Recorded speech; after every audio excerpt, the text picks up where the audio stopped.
and good morning. It's the early morning Sunday show, coming to you live from a hot record room. And the co-host, there he is. Yeah, meow. Cat's in the house. Are you going to sit? The opening was that was Starved Rock State Park. That's where my son Paul, where they had the wedding at. Brand new shirt.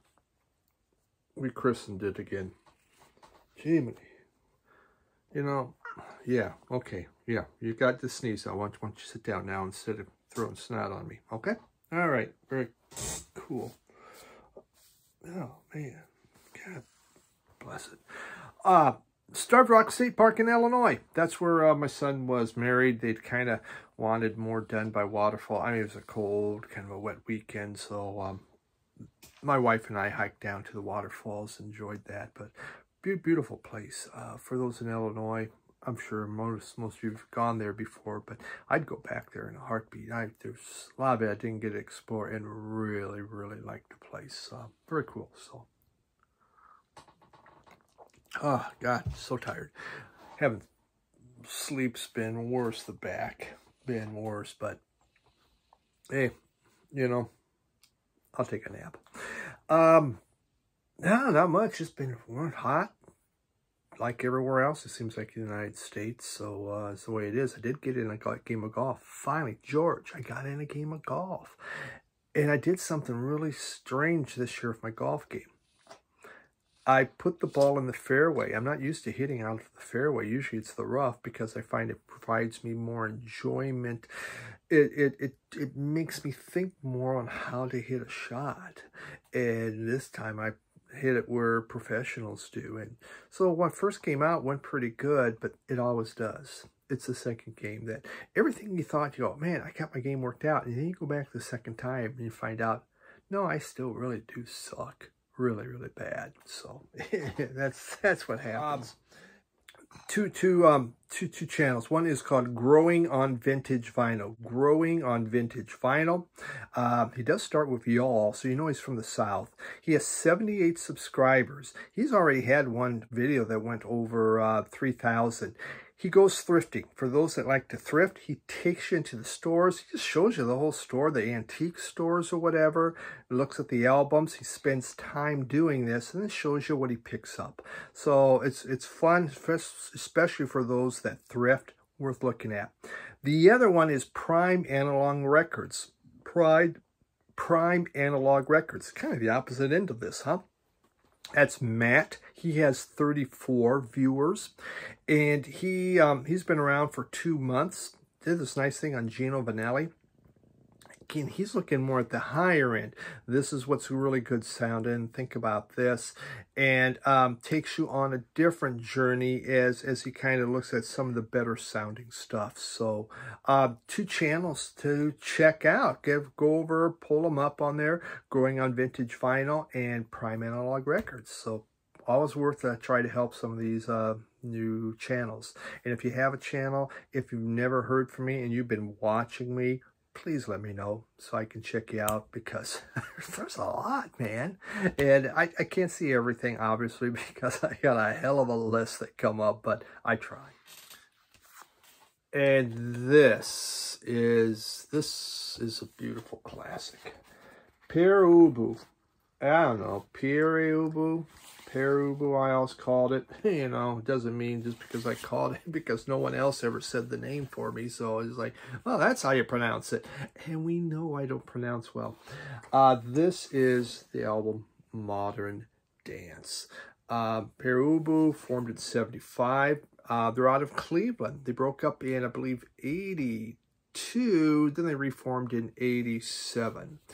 And the original group that these members were in was called Rocket from the Tomb. Rocket from the Tomb. Think about that. You know, there's their group out there, you know, now Rocket from the Crypt.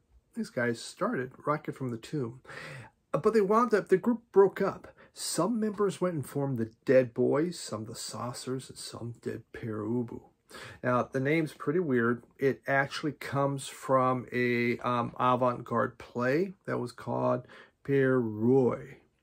And so, well, let's just come up with a weird thing. And it kind of fits the music. This album's from 1978, The Modern Dance. And this group is like way ahead of its time. There's really no influences. It is so unique. Okay, maybe that's just the best way. It's a unique album. You know, the bass lines are dub inspired, but then there's these weirded out synthesizers going on, and the guitars just kind of, they lurch, and it's almost like sluggish psychedelia. It's just really, really weird. And then there's David Thomas. David Thomas is the lead singer, and his voice is unique also, extremely unique. And it's one that, you know, like for me, Rush, you know, Geddy Lee, not my favorite voice. His voice, many people would say, oh, really? Ew, what is that? Now, it's just different. I mean, really, really different. This is not an easy listen. This coming from the guy that says, looks at free jazz and go, how can anybody listen to that? Well, as far as for punk, this is one of the harder listens. But it is so, so good. I mean, the synthesizer on it, they use it like for sound effects. It's not part of rhythm. It's not part of, or putting down a melody. It's like for these sound effects. And it's dark, it's abstract, and you're not going to dance to it. It has the hit, and most punk compilations will have the hit on their The Modern Dance. And I'm going to play you a snippet of it because it's a great song. It's the most listenable of the songs. But I do really like this album a lot. And to find it finally, you know, again, it was one of the many that was lost. But to get it, you know, an OG, you know, with obviously the cut, but doesn't matter, was a huge find for me. So great stuff. Pere Ubu, Modern Dance, just for the punk collection. Boom. I mean, so excited about that.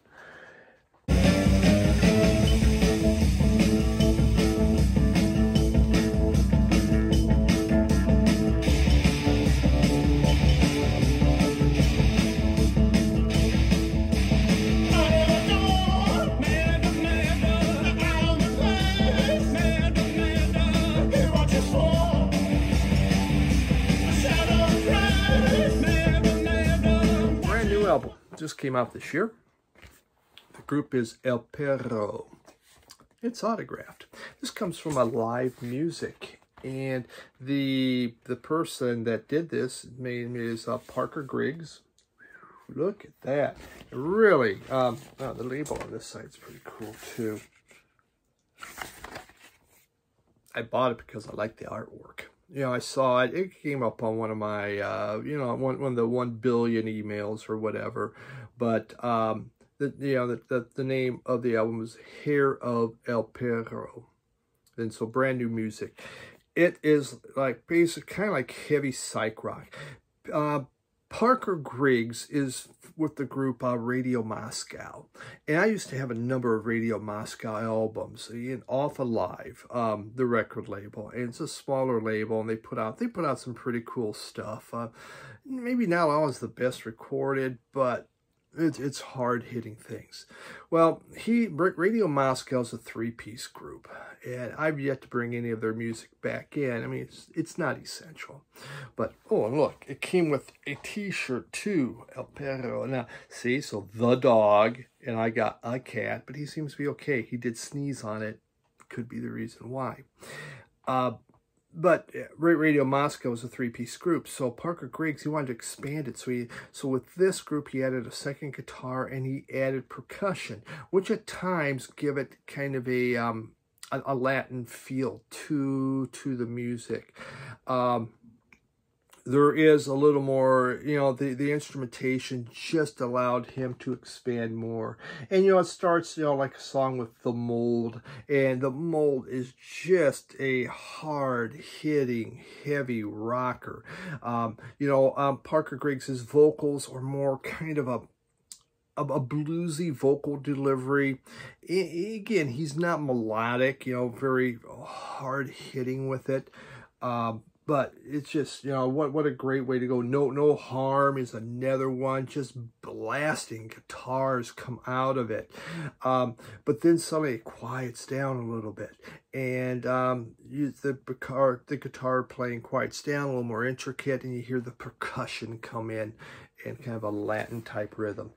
Good album. Really enjoyed this thing. For those hard rock fans, if that's what you really like, I think you would enjoy this album because it really tears it up. It's fairly inexpensive. You know, Alive doesn't charge a lot for their stuff, and pretty neat.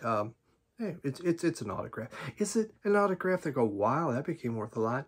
Absolutely not, but doesn't matter.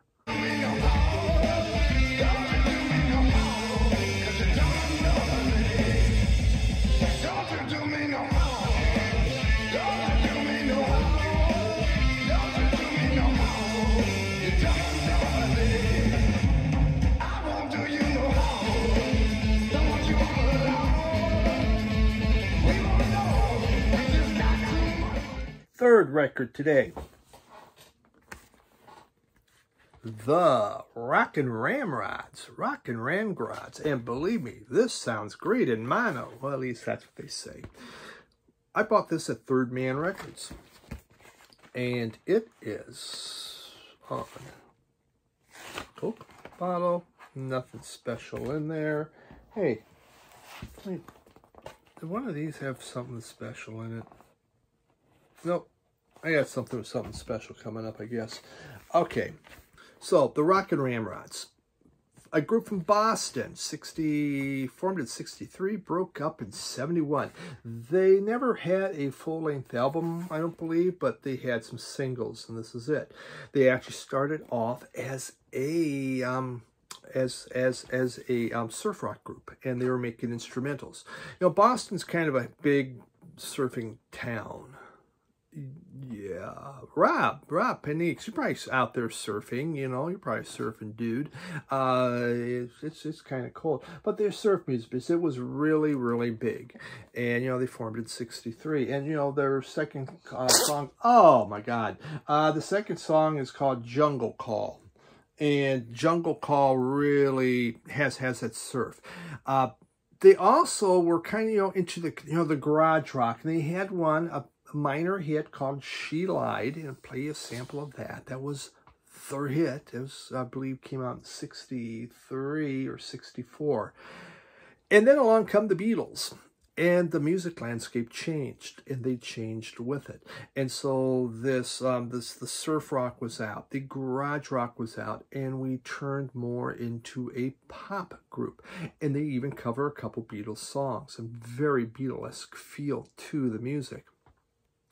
You know, so it's a variety of different singles as they try to find out what they want to be.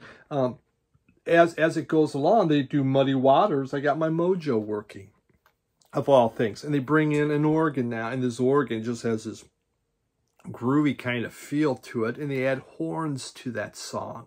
There's a song called Play It, and Play It sounds basically like Louie Louie. I mean, we just like that dun dun dun dun dun dun dun dun dun dun, and they're taking that rhythm and beat and they're just putting it onto a song that they call Play It.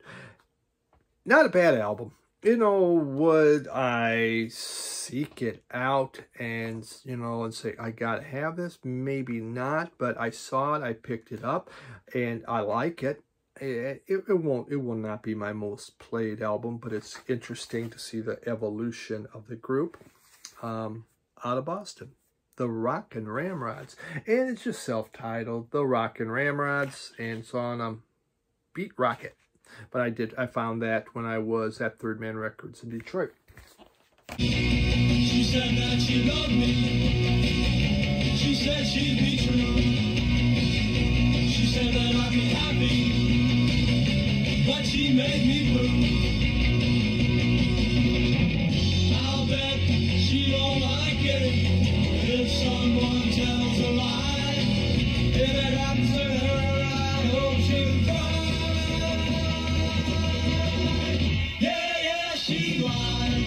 That Found this in Chicago. It is Orchestra Cuba Orquesta Riverside. Orquesta Riverside is the name of the group. Look at that. What a big group. They formed in Havana in 1938, and they broke up in 1993. That's a pretty darn good run, wouldn't you say? I think so. Big band. I would say bolero, cha-cha were all part of the music that they made. Very popular in the 40s and 50s. These guys were rocking it. But Havana was known for the nightclubs, for the casinos, for the mob. And then along comes Castro. Along comes Mary, along comes Castro. And he shut down all the bands and said, you can't play no more. Okay, so, yeah, we're riffing. Castro really, he shut down so much music unless it was political. He, was more folk, just pure Cuba. And they sang songs about the revolution and stuff. And so during the 60s, music really changed and not a lot happened. Well, Cuba kept getting poorer and poorer, less and less money. People were getting pretty upset. They were being required to work. What is a way to take their mind off of that, to make them feel better? It was with music. And so by the 70s, Castro had to change things, and one thing he did was he allowed more music to be played. And you would see the music in Cuba change, and there was a lot of American styles that began to come into what was being played. Well, Orchestra Riverside was able to get back out there and start playing again. And so that's what you get off this. And it's a great, it has that Cuba feel, that big band thing. It's up, you want to go cha-cha-cha-cha, you just kind of get going, get dancing with it. Really good stuff. There is no date on this. There's not much information about this album, but I'm pretty sure it's from the 70s. And I say that because look at this dude. You see that? That's a leisure suit. I mean, wide lapels. I mean, that baby's pure leisure suit. Now, how did they get that? I mean, you don't see that much in Cuba. And some of the shirts there definitely have those nice 70s patterns. So I am going to have to say the vehicle, there's a vehicle behind them too. The bus, kind of a 70s feel. So I feel confident in my exploration of this that it's a 70s type album. So, neat album. This is a nice original that I found at that store in Chicago that really was bringing in a lot of Latin music. Love to go back there, but obviously I'm not driving that far to Chicago.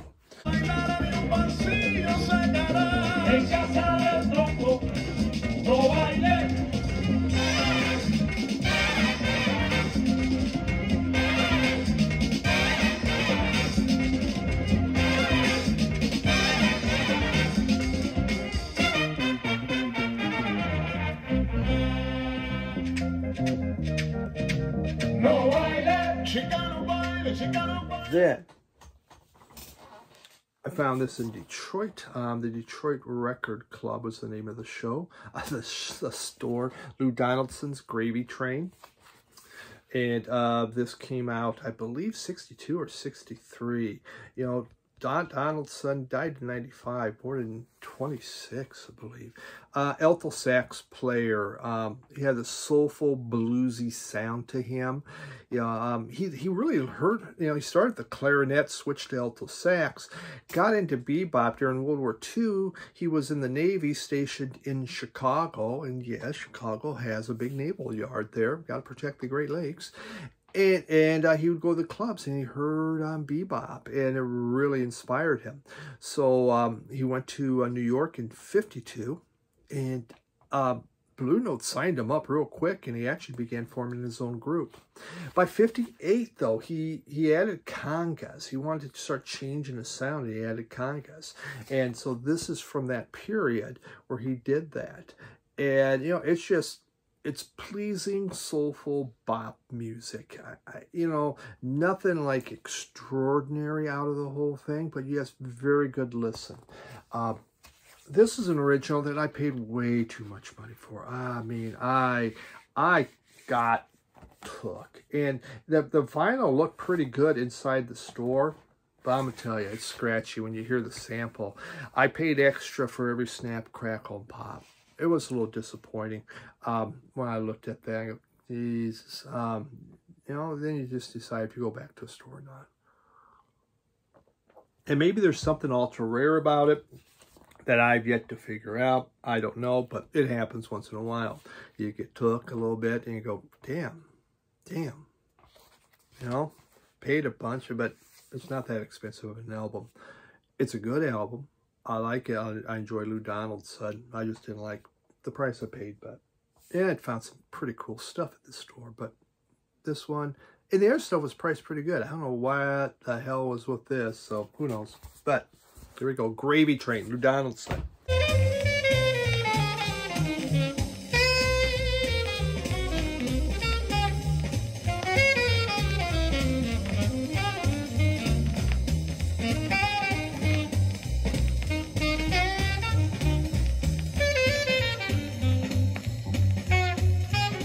This was, there we go. This is the one. Stiff Little Fingers. This is their third album. They did, they had their debut, they had Hanks, and then they had this. Out of Ireland. I love Stiff Little Finger, but I only ever had their first album, and I had a greatest hits. And that was it. That's as far as I went with them. And for the most part, it's just, I think I had their CDs for many years because I couldn't find their original first album. Well, this is the third, and it was the first of the 80s. And it says sale was unlawful. The store had no problem selling it to me, though. And I got this the same place I got the Donaldson album. Now, this is what was neat. Look at that. It's the press packets in there. And so, these are the things as record collectors that we just get all giddy about, isn't it? We got our photo of them. We have the nice, beautiful letters about the album in here. So we know what to do, how to, you know, for playing it. Just really, really nice, beautiful shape on this. Super fun to have this. The album itself, it's straightforward, punk, you know, it's just, well, it's changing. You think by 80, what's happening with the Clash? Reggae has been taken over.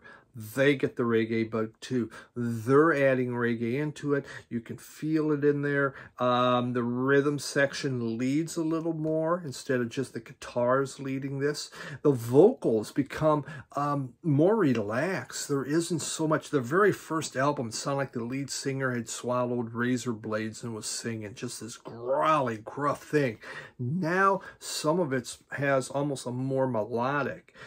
Still, you have songs like Hits and Misses, and it brings back that growling style that I really love of Stiff Little Finger. You got, what was it? Safe Per House, Safe, oh, let me find it here. Safe as Houses. Safe as Houses is the name of the song. That's where you really hear these reggae rhythms happening, and you know, pretty strong vocals on that. This is nice. There's some nice mid-tempo rockers on here for the most part. That's what they do. And even a song called Silver Lining adds horns. It's like, really, wow, horns from this punk band. So this is Stiff Little Fingers starting to change, getting a little, you know, expanding their roots because punk was dead and you had to do more. And so kind of following the lead of the Clash, and they did this album. Very good.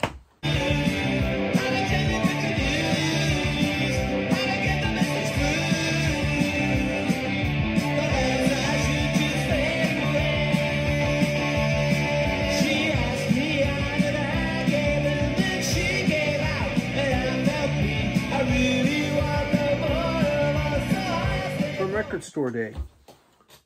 Ultravox. This is their live album. This came out in '78.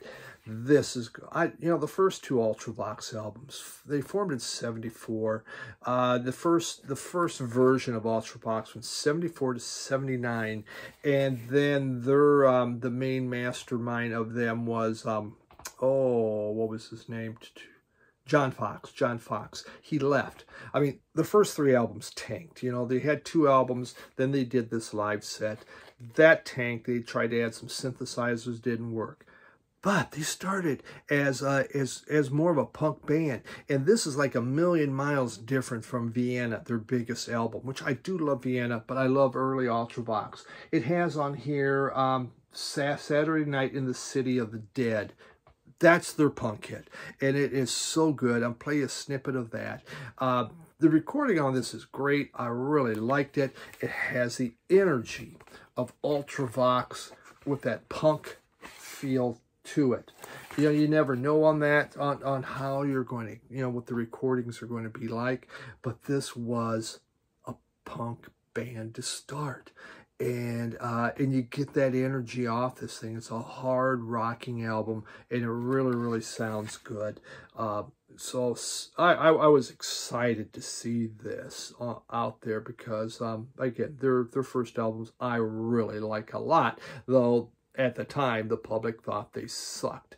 But Midge Uru, he changed them, and they became superstars. It's about money.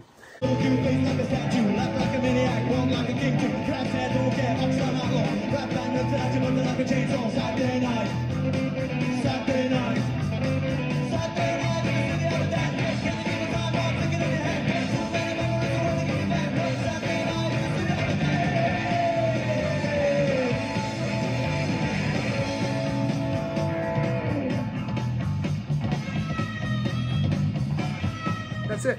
All right. Appreciate it.